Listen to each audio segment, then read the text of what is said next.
The geopolitical storm that engulfs the Pacific is not merely a theater of military conflict, but a manifestation of collective trauma demanding you confront the human cost buried beneath strategic calculus. And true leadership requires not just executing missions with precision, but integrating the weight of command until service becomes an act of moral stewardship rather than tactical obedience. In Pacific Storm, John Weber transforms the technothriller trope into profound exploration of operational sovereignty and embodied accountability. Proving victory isn't found in superior firepower, it's forged in honoring the person beneath the uniform, when every chain of command demands you remain instrument.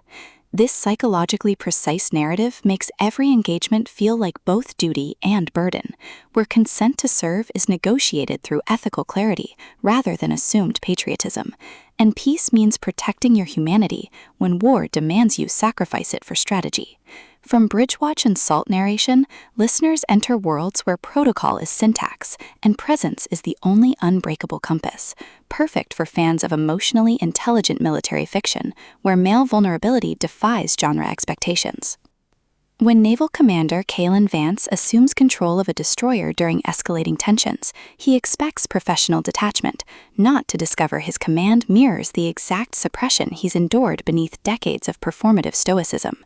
And Intelligence Officer Alara Thorne's quiet refusal to accept sanitized briefings creates partnership defying hierarchical protocol. Navigating classified operations and buried attractions, Kalen realizes this deployment isn't about conquest, but recalibration. Weber avoids reducing Kalen to flawless tactician or Alara to supportive analyst, instead crafting radical reciprocity within constraint, where trust is earned through honoring boundaries even as danger blurs them. Audiobook narration amplifies this alchemy, capturing Kalen's disciplined focus fracturing into clarity, and Alara's guarded intensity revealing warmth beneath vigilance, making listeners feel seismic shifts of souls learning some commands can only be given when you stop letting doctrine define their validity. What elevates this beyond typical technothriller fare is portraying military intimacy as somatic practice rather than romanticized heroism. Kalen confronts how service culture equated worth with utility, challenging safety through emotional detachment from those he leads. Alara doesn't assist through compliance. She creates sanctuary where doubt exists without diminishment. Their relationship evolves through radical reciprocity, sharing silences during midnight watches bypassing performance, establishing rhythms protecting both operational integrity and psychological safety, defending each other from superiors mistaking tenderness for weakness, supporting characters at texture, crew members encoding suppressed grief, allies carrying intergenerational weight, the ocean itself absorbing centuries of unspoken bargains, reinforcing that in extraction-based systems, tenderness toward process is technique, and presence is sustainable resource.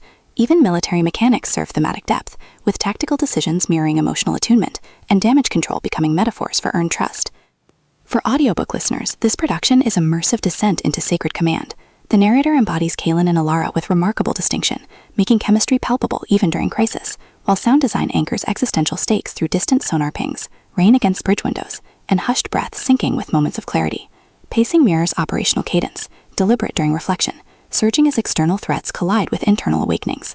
Ultimately, Pacific Storm redefines military technothriller by centering male emotional labor within strategic frameworks, satisfying genre cravings while delivering commentary on toxic discipline and institutional vulnerability.